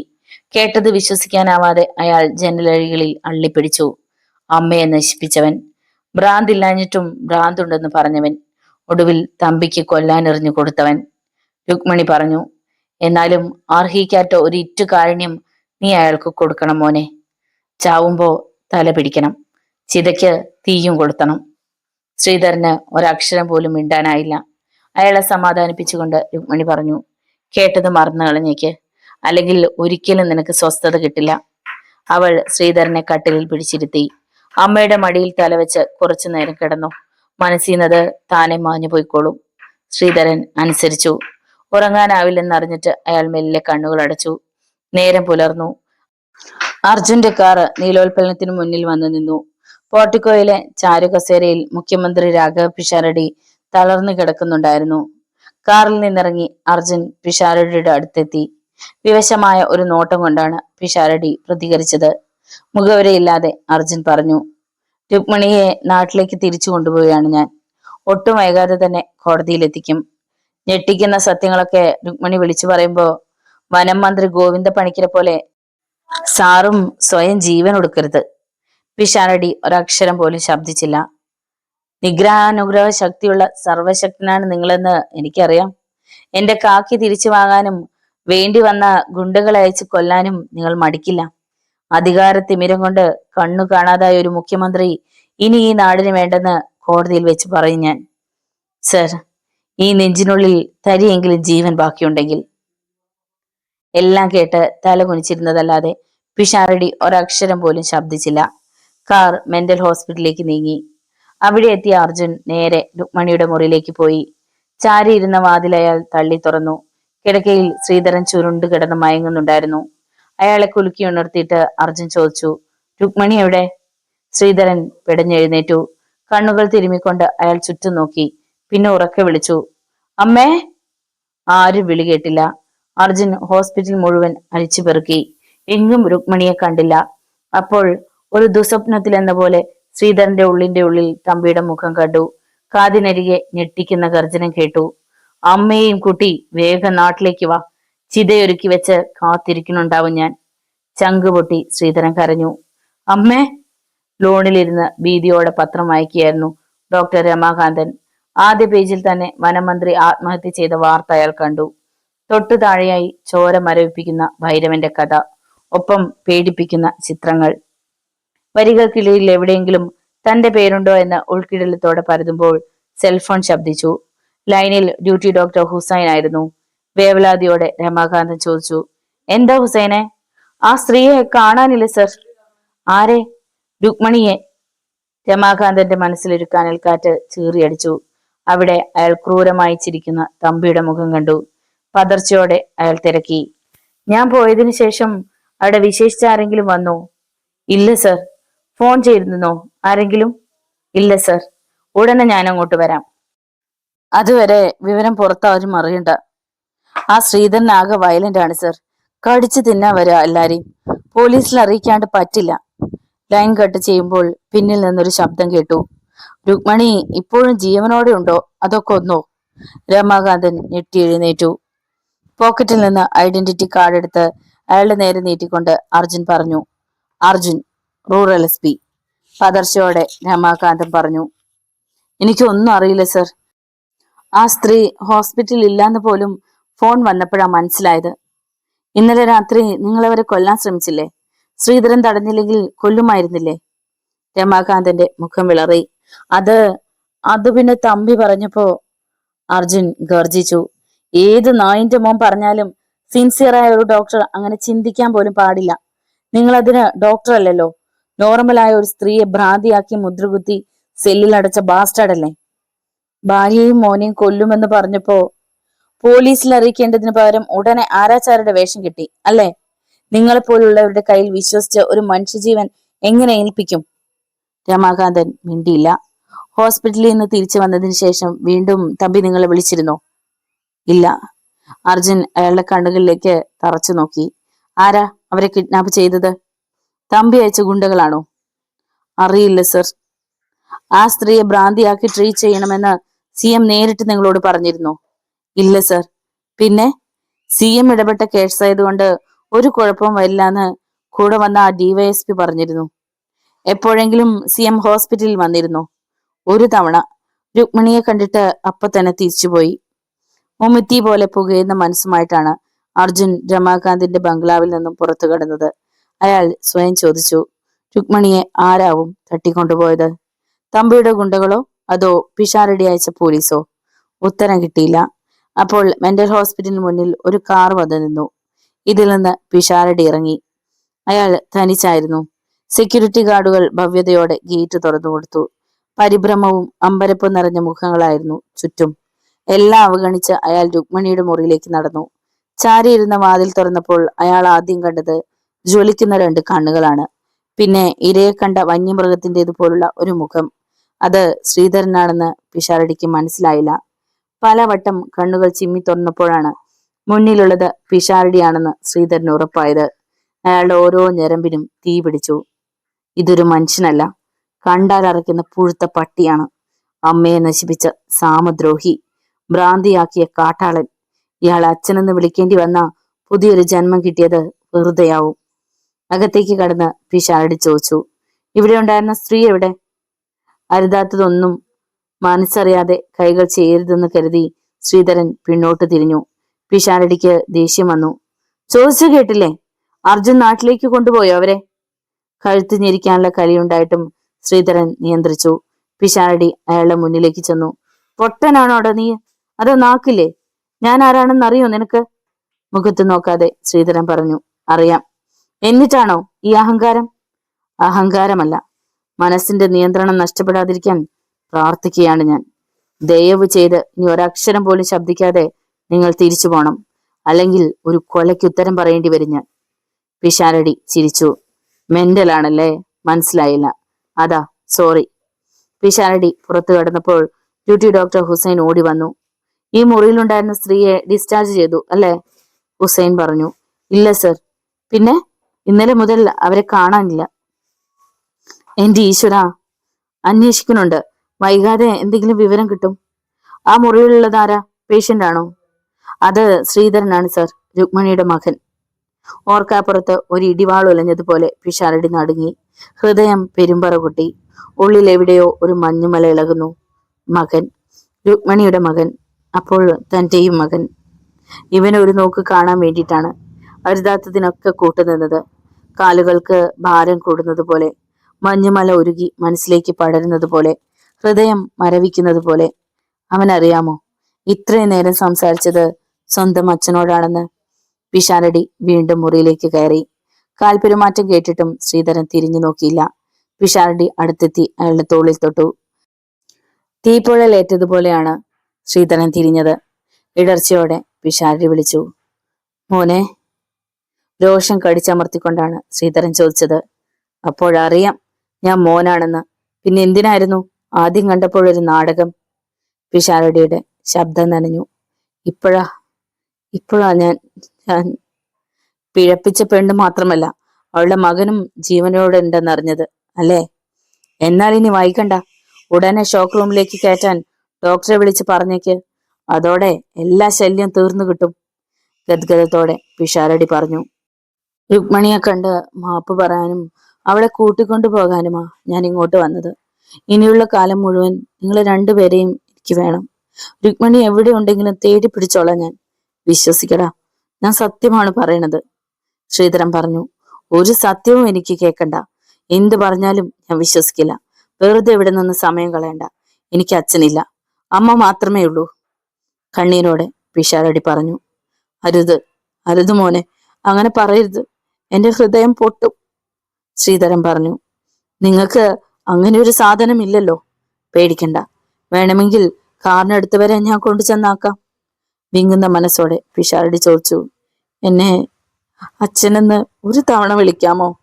തളർന്നു പോകാണ്ടിരിക്കാനാ. എന്നെങ്കിലും നിന്റെ മനസ്സോ മാറൂന്ന് കരുതി. പിന്നെ എനിക്ക് കാത്തിരിക്കാലോ. ഒരേ ഒരു ഔദാര്യം മാത്രമേ ഞാൻ നിങ്ങൾക്ക് തരൂ പിഷാരടി. മരിക്കുമ്പോ എന്നെ അറിയിക്കാൻ പറയണം. തല പിടിക്കാൻ ഞാൻ വരും. ചിതയ്ക്കും തീ കൊളുത്തും. മനസ്സുണ്ടായിട്ടല്ല, അമ്മ അങ്ങനെ പറഞ്ഞിട്ടുണ്ട്. അതുകൊണ്ട്. പിഷാരടി വേച്ച് വേച്ച് പുറത്തേക്ക് നടന്നപ്പോൾ ശ്രീധരൻ വാതിലടച്ച് കുറ്റിയിട്ടു. ജീവച്ചവം പോലെയാണ് പിഷാരടി കാറിനടുത്തെത്തിയത്. ടവലെടുത്ത് പലവട്ടം അയാൾ മുഖം അമർത്തി തുടച്ചു. എന്നിട്ടും കണ്ണീര് മാഞ്ഞു പോയില്ല. ഡ്രൈവ് ചെയ്യുമ്പോഴും പലവട്ടം കാഴ്ച മറഞ്ഞു. തിരക്കുകൾക്കിടയിലൂടെ ആയാസപ്പെട്ട് കാറോടിച്ച് ഒരു വിധത്തിൽ അയാൾ നീലോൽപ്പലത്തിലെത്തി. പുറത്തിറങ്ങിയപ്പോൾ പൊളിറ്റിക്കൽ സെക്രട്ടറി സുന്ദരേശൻ ഓടിയെത്തി. ആരോടും പറയാതെ സാർ എങ്ങോട്ടാ പോയത്? ഒരക്ഷരം പോലും മിണ്ടാതെ പോർട്ടിക്കോയിലേക്ക് കയറുമ്പോൾ സുന്ദരേശൻ പറഞ്ഞു. സാറിനെ കാണാൻ ഒരു സ്ത്രീ വന്നിട്ടുണ്ട്. ഒരുപാട് നേരമായി കാത്തിരിക്കുന്നു. വിസിറ്റേഴ്സ് റൂമിലുണ്ട്. തളർന്ന മനസ്സോടെ അയാൾ വിസിറ്റേഴ്സ് റൂമിലേക്ക് നടന്നു. അകത്തേക്ക് ഒരു കാൽ വച്ചതേയുള്ളൂ. ഷോക്ക് അടിച്ചതുപോലെ പിഷാരടി ധരിച്ചുപോയി. രുക്മണി മനസ്സിലൊരു കടലിരമ്പി. തിരകൾ ഓർമ്മകൾക്കിടയിൽ ഭ്രാന്ത് പിടിച്ച് അലഞ്ഞു നടന്നു. ഒരു നിമിഷ നേരത്തിനിടയിൽ കഴിഞ്ഞുപോയ ശപിക്കപ്പെട്ട ദിവസങ്ങൾ മുഴുവനും അയാളുടെ മുന്നിലെത്തി. കണ്ണിമിക്കാതെ പിഷാരടിയെ നോക്കിയിരിക്കുകയായിരുന്നു അപ്പോഴും രുക്മണി. ഉള്ളിൽ കാത്തുവെച്ചിരുന്ന കനൽക്കട്ടകൾക്ക് തിളക്കം കൂടി. ഒരക്ഷരം പോലും കൂടുതലായി പറയാനില്ല. പഴയതൊന്നും ഓർമ്മിപ്പിക്കാനും നേരമില്ല. ആരെങ്കിലും തിരക്കി വരുന്നതിനു മുമ്പ് കേൾക്കാൻ കൊതിച്ച നിലവിളി കേൾക്കണം. കാണാൻ കൊതിച്ച ശവം കാണണം. രുക്മണി മെല്ലെ എഴുന്നേറ്റപ്പോൾ പിഷാരടി അവളുടെ അടുത്തേക്ക് ചെന്നു. നിർവികാരനായി അയാൾ പറഞ്ഞു. നീ എന്തിനാണ് വന്നതെന്ന് എനിക്കറിയാം രുക്മണി. കൊല്ലാനല്ലേ? പേടിക്കണ്ട. സന്തോഷത്തോടെ നിന്റെ കാൽച്ചുവട്ടിൽ പിടഞ്ഞു വീണോളാം ഞാൻ. ഇവിടെ വെച്ചാകുമ്പോ നിനക്ക് രക്ഷപ്പെടാൻ പറ്റിയെന്ന് വരില്ല. വാ എന്റെ കൂടെ. അയാൾ പ്രൈവറ്റ് റൂമിലേക്ക് നടന്നു. കെണിയിലാക്കി ചതിക്കാൻ ഒരുങ്ങുകയാണ് അയാൾ എന്ന പൂർണ്ണ വിശ്വാസത്തോടെയാണ് രുക്മണി പിന്നാലെ ചെന്നത്. മടിയിൽ ഒളിപ്പിച്ചു വെച്ചിരുന്ന കത്തിയിൽ മെല്ലെ തിരിപ്പിടിച്ച് അവൾ തീരുമാനമെടുത്തു. എന്നാലും ജീവനോടെ ബാക്കി വെക്കില്ല. ഒറ്റ കുത്തിന് തന്നെ കഥ കഴിക്കും. മുറി തുറന്ന് അകത്ത് കയറുമ്പോൾ പിഷാരടി പറഞ്ഞു. ഞാൻ നമ്മുടെ മോനെ കണ്ടു രുക്മണി. രുക്മണി ചെറുതായൊന്ന് നടുങ്ങി. പിഷാരടി വാതിലടച്ച് കുറ്റിയിട്ടു. അവനും എന്നെ കൊല്ലണമെന്നുണ്ട്. തടഞ്ഞത് മരിക്കാൻ പേടിയുണ്ടായിട്ടല്ല. അച്ഛനെ കൊന്നു എന്നുള്ള ദുഷ്പേര് അവന് വേണ്ട. ഒരുപാട് വർഷം ജയിലിലും കഴിയേണ്ടി വരും. അവൻ സുഖമായിട്ട് ജീവിക്കട്ടെ. ആക്രോശിക്കുന്നത് പോലെ രുക്മണി പറഞ്ഞു. പണ്ടും അഭിനയിക്കാൻ മിടുക്കനായിരുന്നു നിങ്ങൾ. മകന്റെ കാര്യം പറഞ്ഞാൽ ഞാൻ തളർന്നു പോകുമെന്ന് കരുതേണ്ട. കൊല്ലാൻ തന്നെയാ വന്നത്. കൊന്നിട്ടേ പോകൂ. പിഷാരടി മേശവലിപ്പ് തുറന്ന് ഒരു റിവോൾവർ പുറത്തെടുത്തു. ചതി പറ്റിയെന്ന് രുക്മണിക്ക് മനസ്സിലായി. മടിയിലുണ്ടായിരുന്ന കത്തി വലിച്ചെടുത്ത് ഈറ്റപ്പൊലിയെ പോലെ അവൾ മുന്നോട്ട് കുതിച്ചു. പിഷാരടിയുടെ അടുത്തെത്താനായില്ല. അതിനു മുമ്പേ സാരിയുടെ തുമ്പ് ടീപ്പോയിലുടക്കി. കാലു തെറ്റി രുക്മണി ഫ്ലോറിലേക്ക് വീണു. കത്തി തെറിച്ചു. കുനിഞ്ഞ് പിഷാരടി അത് കയ്യിലെടുത്തപ്പോൾ പിടഞ്ഞെഴുന്നേറ്റ് രുക്മണി അലറി വിളിച്ചു. അകത്തേക്ക് വിളിച്ചപ്പോ തന്നെ എനിക്ക് മനസ്സിലായതാ ചതിക്കാനാണെന്ന്. ചതിയ മാത്രമല്ല, വഞ്ചകനുമാണ് നിങ്ങൾ. അച്ഛനെ കൊന്നില്ലേ? അമ്മയെ തീയിലിട്ട് ചുട്ടില്ലേ? ഇനി എന്നെയും ബാക്കിയാക്കണ്ട. കൊല്ല്, കൊന്നു കൊല വിളിക്ക്. കയ്യിലിരുന്ന റിവോൾവർ രുക്മണിയുടെ നേരെ നീട്ടിക്കൊണ്ട് ശാന്തനായി പിഷാരടി പറഞ്ഞു. ഇതെടുത്ത് നിന്നെ കൊല്ലാനല്ല, നിനക്ക് തരാൻ വേണ്ടിട്ടാ. വെറുതെ ട്രിഗറിൽ ഞെക്കി പിടിച്ചാ മതി. അപ്പ എന്റെ നെഞ്ചീന്ന് ചോര തെറിച്ചോളും. അയാൾ റിവോൾവർ രുക്മണിയുടെ കയ്യിൽ അമർത്തിപ്പിടിച്ചു. അതിനു മുമ്പ് ഒരു കാര്യം. ചുവരിലെ സ്റ്റാൻഡിൽ ഒരു ഫോട്ടോ ഉണ്ട്. ദിവസവും ഒരു തിരി കൊളുത്തി വെക്കുമായിരുന്നു ഞാൻ അവിടെ. നോക്ക്. രുക്മണി അപ്പോഴാണ് അത് കണ്ടത്. ചുവരിലെ സ്റ്റാൻഡിൽ സുന്ദരിയായ ഒരു യുവതിയുടെ ഫോട്ടോ. അത് അത് സംശയിക്കേണ്ട. നീ മരിച്ചുപോയി എന്ന് തമ്പി പറഞ്ഞപ്പോ ചോദിച്ചു വാങ്ങിയതാ. ഉണരുമ്പോഴും ഉറങ്ങാൻ പോകുമ്പോഴും കാണാൻ. മനസ്സിലാളിയിരുന്ന അഗ്നിപർവ്വതം അണഞ്ഞു പോകുമോ എന്ന പേടിയോടെയാണ് രുക്മണി പിഷാരടിയെ നോക്കിയത്. നീയും മോനും മരിച്ചുപോയിന്നാ അവൻ എന്നെ വിശ്വസിപ്പിച്ചിരുന്നത്. അല്ലെങ്കിൽ എന്റെ ഭാര്യയായി ഈ വീട്ടിൽ നീയും ഉണ്ടാകുമായിരുന്നു. നമ്മുടെ മോൻ എന്നേക്കാൾ വലിയ ആളാവുമായിരുന്നു. പക്ഷേ ഈശ്വരൻ എന്നോട് ഒരിക്കലും ദയ കാട്ടിയില്ല. അറിയാതെ രുക്മണിയുടെ കണ്ണുകൾ നിറഞ്ഞുപോയി. മനസ്സ് ശബ്ദമില്ലാതെ കരഞ്ഞു. കയ്യിലിരുന്ന റിവോൾവർ അവൾ താഴെയിട്ടു. ഈശ്വരൻ തന്നോട് ഒരു കരുണ കാട്ടിയിട്ടില്ല. ഒരു പാവം മനുഷ്യനെയാണ് ഇത്രയും നാൾ മനസ്സിനുള്ളിലിട്ട് ദഹിപ്പിച്ചു കൊണ്ടിരുന്നത്. കണ്ടപ്പോ തന്നെ നെഞ്ചിൽ കത്തി താഴ്ത്തിയിരുന്നെങ്കിൽ തൂക്കുകയറിൽ പിടയുമ്പോഴും മനഃശാന്തി കിട്ടുമായിരുന്നില്ല. നീ ഒരുപാട് ദുരിതങ്ങൾ അനുഭവിച്ചിട്ടുണ്ടെന്ന് എനിക്കറിയാം. കാരണക്കാരൻ ഞാനാണ്, ഞാൻ മാത്രം. കുനിഞ്ഞ് അവളുടെ കാലിൽ തൊട്ടുകൊണ്ട് അയാൾ പറഞ്ഞു, മാപ്പ്. പിന്നെ രുക്മണിക്ക് പിടിച്ചു നിൽക്കാനായില്ല. കൊച്ചു കുഞ്ഞിനെ പോലെ അവൾ വാവിട്ട് കരഞ്ഞു. എന്നോട് സ്നേഹമുണ്ടായിട്ടാണ് നീ കരയുന്നതെങ്കിൽ ഒരു പ്രാർത്ഥനയുണ്ട് എനിക്ക്. എന്റെ മോനെ തിരിച്ചു തരണം രുക്മണി. കൊടുങ്കാറ്റ് പോലെയാണ് വിശാരയുടെ കാർ മെന്റൽ ഹോസ്പിറ്റലിന് മുന്നിൽ വന്നു നിന്നത്. നിറഞ്ഞൊഴുകുന്ന കണ്ണുനീർ തുടയ്ക്കാൻ നിൽക്കാതെ അവൾ മുറിയിലേക്ക് ഓടി. അമ്മയെ കണ്ടപ്പോൾ ശ്രീധരന് സമാധാനമായി. രുക്മണി പറഞ്ഞു, ഈ അമ്മ നിന്നോട് വലിയൊരു തെറ്റ് ചെയ്തു. അതിപ്പോ തന്നെ തിരുത്താനാ ഓടി വന്നത്. നമുക്ക് വേണ്ടി ജീവിക്കാൻ പോലും മറന്നുപോയ ഒരാളെ പറ്റി വേണ്ടാത്തതൊക്കെ ഞാൻ പറഞ്ഞു തന്നു. നിന്റെ അച്ഛൻ പാവമാണ് മോനെ. അരുതാത്തത് എന്തെങ്കിലും പറഞ്ഞു പോയിട്ടുണ്ടെങ്കിൽ കാലിൽ തൊട്ട് മാപ്പ് ചോദിക്കണം. അപ്പോൾ മുറിയുടെ വാതിൽക്കൽ ശ്രീധരൻ പിഷാരയുടെ മുഖം കണ്ടു. അയാൾ മെല്ലെ ശ്രീധരന്റെ അടുത്തേക്ക് വന്നു. ഒരു കൈക്കുഞ്ഞിനെ പോലെ ശ്രീധരൻ ആ നെഞ്ചിലേക്ക് ചാഞ്ഞു. മറൈൻ ഡ്രൈവിനടുത്ത് കായലിലുള്ള ഒരു ഹൗസ് ബോട്ടിലിരുന്ന് മദ്യം കുറേശ്ശായി നുണഞ്ഞിറക്കിയായിരുന്നു മാധവൻ തമ്പി. ഒരു സ്പീഡ് ബോട്ടിൽ യൂസഫ് അലി അങ്ങോട്ട് വന്നു. അക്ഷോഭിനായി തമ്പി ചോദിച്ചു, എന്താടാ? ബംഗ്ലാവിലേക്ക് ഇനി പോകാൻ പറ്റില്ല. കരയിൽ മാത്രമല്ല പുഴയിലും പോലീസുണ്ട്. ഹരിപ്രസാദ് മാത്രമല്ല രാജീവ്നാഥും ഇനി നമ്മളെ സഹായിക്കില്ല മുതലാളി. തമ്പി പോക്കറ്റിൽ നിന്നും സെൽഫോൺ എടുത്തു. ഭ്രാന്ത് പിടിച്ചതുപോലെയാണ് അക്കങ്ങളിൽ വിരലമർന്നത്. മുംബൈയിലെ ഇരുളടഞ്ഞ ഗലികൾക്കിടയിൽ എവിടെയോ മരണമണി പോലെ ഫോൺ ശബ്ദിച്ചു. ആരോ ഫോൺ എടുത്തു. ഒരു പരുക്കൻ ശബ്ദം കേട്ടു. കോൻ? റോബർട്ട് റാംബോയെ വിളിക്കടാ. ഇത് തമ്പിയാണ്, മാധവൻ തമ്പി. നിമിഷങ്ങളെ കഴിഞ്ഞുള്ളൂ. ഫോണിലൂടെ പച്ച മലയാളത്തിലുള്ള ഒരു ശബ്ദം വന്നു. ഒന്നിച്ച് കുറെ ശവങ്ങൾ കാണാൻ കൊതിയുള്ളപ്പോഴേ നീ എന്നെ വിളിക്കൂന്നറിയാം. എപ്പോഴാ ഞാൻ അങ്ങോട്ട് വരേണ്ടത്? ഇപ്പൊ തന്നെ. പക്ഷേ നെടുമ്പാശ്ശേരിയിൽ ഇറങ്ങണ്ട. അവിടെ ഒക്കെ പോലീസുണ്ട്. തിരുവനന്തപുരത്തേക്ക് വാ. റോബർട്ട് ചിരിച്ചു. എന്നെ തിരിച്ചറിയണ ഒരു പോലീസുകാരനും പിന്നെ യൂണിഫോം ഇടാനുള്ള ഭാഗ്യം ഉണ്ടാവാറില്ല തമ്പി. ലൈൻ കട്ടായി. റോബർട്ട് റാംബോ, മുംബൈയിലെ ബോംബ് സ്ഫോടനങ്ങളുടെ സൂത്രധാരൻ. പോലീസ് 50 ലക്ഷം തലയ്ക്ക് വിലയിട്ടിട്ടുള്ള ഭീകരൻ. ഇന്റർപോളിന്റെ പേടി സ്വപ്നം. ക്രൂരമായ ചിരിയോടെ തമ്പി പറഞ്ഞു, ഈ നാട് ചുട്ട് ചാമ്പലാക്കിയിട്ടാണെങ്കിലും എനിക്ക് ജയിച്ചേ പറ്റൂ. അന്ന് രാത്രി ഡോക്ടർ രമാകാന്തന്റെ ബംഗ്ലാവിൽ കോളിംഗ് ബെൽ പലവട്ടം ഭീതിയോടെ മുരണ്ടു. ഉറങ്ങിക്കിടന്നിരുന്ന ഭാര്യയും മകനെയും ഉണർത്താതെയാണ് രമാകാന്തൻ ഹാളിലെത്തി വാതിൽ തുറന്നത്. പുറത്തയാൾ അജാനുബാഹുവായ ഒരാളെ കണ്ടു. ക്ലീൻ ഷേവ് ചെയ്ത മുഖം, തലയിൽ ഒരു ക്യാപ്പ്, കറുത്ത പാൻസും വെളുത്ത സ്ലാക്കറുമായിരുന്നു വേഷം. ആരാ? എന്താ വേണ്ടത്? എന്റെ പേര് റോബർട്ട് റാംബോ. തമ്പി പറഞ്ഞിട്ടാ ഞാൻ വന്നത്. പ്രയോജനമില്ലാത്തവരാണെന്നും ഈ ഭൂമിയിൽ വേണ്ടെന്ന് അയാൾ പറഞ്ഞു. നിലവിളിക്കാൻ പോലും രമാകാന്തന് സമയം കിട്ടിയില്ല. അതിനു മുമ്പ് കഴുത്തൊടിഞ്ഞ് അയാൾ ഫ്ലോറിലേക്ക് വീണു. റോബർട്ട് ബെഡ്റൂമിലേക്ക് നടന്നു. ഒരേ സമയത്ത് അവിടെ 2 നിലവിളി കേട്ടു. ഒരു സ്ത്രീയുടെ, പിന്നെ പിഞ്ചു കുഞ്ഞിന്റെ. കയ്യിൽ നിന്ന് ഗ്ലൗസ് ഊരി മാറ്റിയിട്ട് അയാൾ പോക്കറ്റിൽ നിന്നൊരു ഡിജിറ്റൽ ഡയറി എടുത്തു. അതിലുണ്ടായിരുന്ന രമാകാന്തൻ എന്ന പേര് അയാൾ മായ്ച്ചു കളഞ്ഞു. തൊട്ടു താഴെ അപ്പോൾ മറ്റൊരു പേരുണ്ടായിരുന്നു. പിറ്റേന്ന് രാവിലെയാണ് ഡോക്ടർ രമാകാന്തനും കുടുംബവും ദാരുണമായി കൊല്ലപ്പെട്ട വാർത്ത നാടറിഞ്ഞത്. പോലീസിന് ബംഗ്ലാവിൽ നിന്നൊരു തെളിവും കിട്ടിയില്ല. കമ്മീഷണർ വിജയാനന്ദ് വല്ലാതെ അസ്വസ്ഥനായി.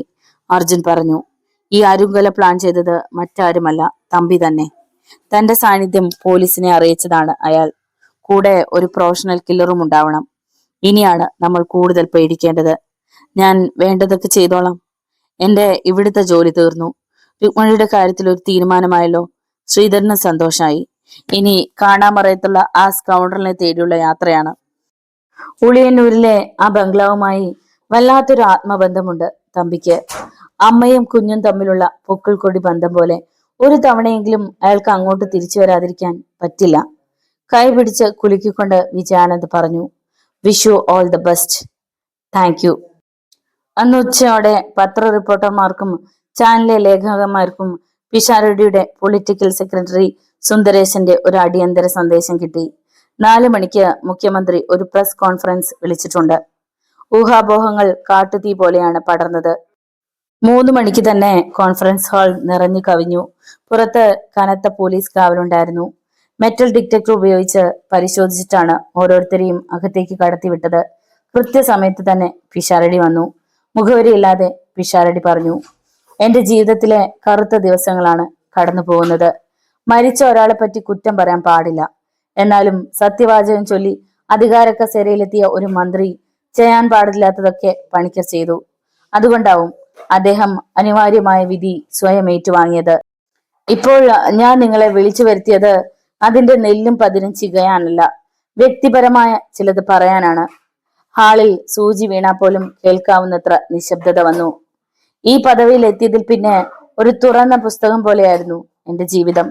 ഇനി അങ്ങോട്ടും എല്ലാം സ്വകാര്യമായിരിക്കണമെന്ന് എനിക്ക് നിർബന്ധമുണ്ട്. ശരിയേതാ തെറ്റേതാ എന്നറിയാതെ ഞാനൊരു വലിയ തെറ്റ് ചെയ്തു പോയിട്ടുണ്ട്. ഒരു പാവം പെണ്ണിന്റെ ജീവിതം നശിപ്പിച്ചു.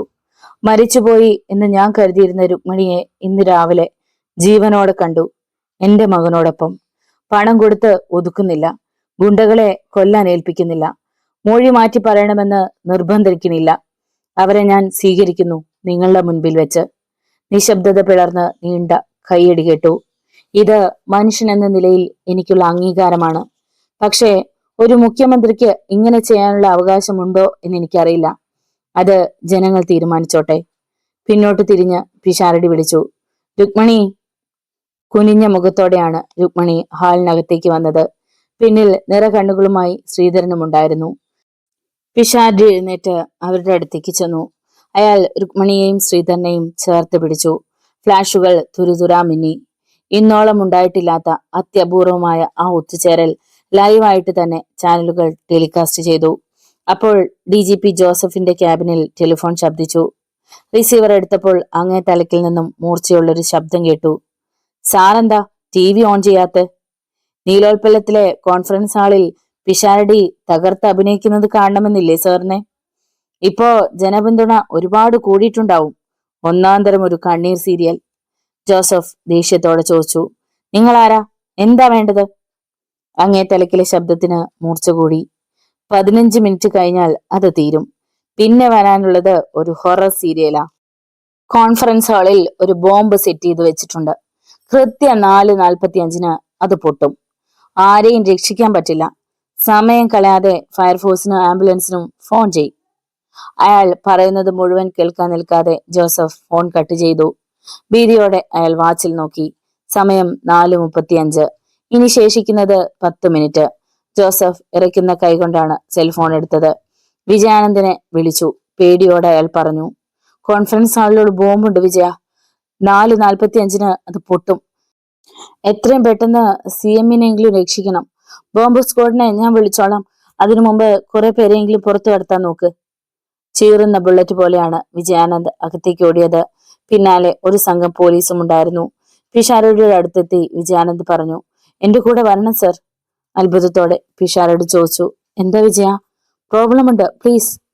രുക്മിണിയോടും ശ്രീധരനോടും ഒപ്പമാണ് പിഷാരടി പുറത്തേക്ക് ഇറങ്ങിയത്. പോലീസുകാർ ഹാളിലുള്ളവരെ മുഴുവൻ മാറ്റാനുള്ള തീവ്ര ശ്രമത്തിലായിരുന്നു. കോൺഫറൻസ് ഹാളിന് മുൻപിൽ തന്നെ പിഷാരടിയുടെ സ്റ്റേറ്റ് കാർ ഉണ്ടായിരുന്നു. വിജയാനന്ദ് അവരെ 3 പേരെയും കാറിൽ കയറ്റി. അയാൾ തന്നെയാണ് ഡ്രൈവ് ചെയ്തത്. എതിരെ നിരനിരയായി ഫയർ എഞ്ചിനുകൾ പാഞ്ഞു വരുന്നുണ്ടായിരുന്നു. തൊട്ടു പിന്നാലെ ആംബുലൻസുകളും. വിജയാനന്ദ് കൂടെ കൂടെ വാച്ചിൽ നോക്കുന്നുണ്ടായിരുന്നു. ഭീതിയോടെ പിഷാരടി ചോദിച്ചു, എന്താണിതൊക്കെ?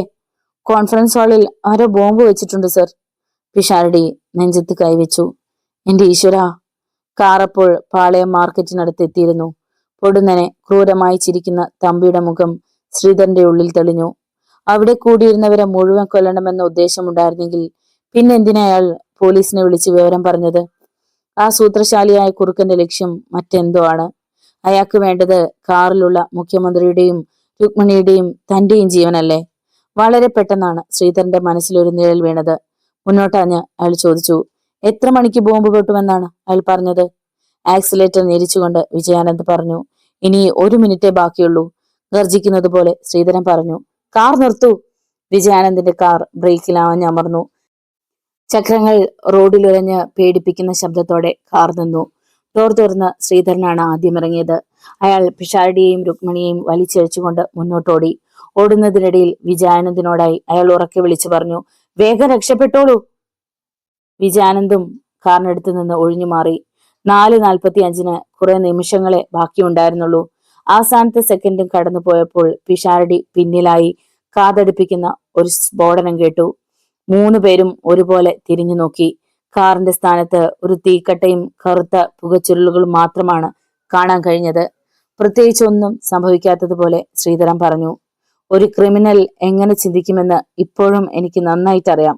പണ്ട് തമ്പി പഠിപ്പിച്ചു തന്ന പാഠം. നിലോത്പലത്തിൽ തിരിച്ചെത്തിയപ്പോൾ പിഷാരടി പറഞ്ഞു, ഈ അവസ്ഥയിൽ നിന്നെ നാട്ടിലേക്ക് അയക്കാൻ എനിക്ക് മടിയുണ്ട് ശ്രീധര. ശ്രീധരൻ പറഞ്ഞു, കല്യാണം കഴിഞ്ഞിട്ട് അഞ്ജനയോട് സ്നേഹത്തോടെ ഒരു വാക്ക് പോലും പറഞ്ഞിട്ടില്ല ഞാൻ.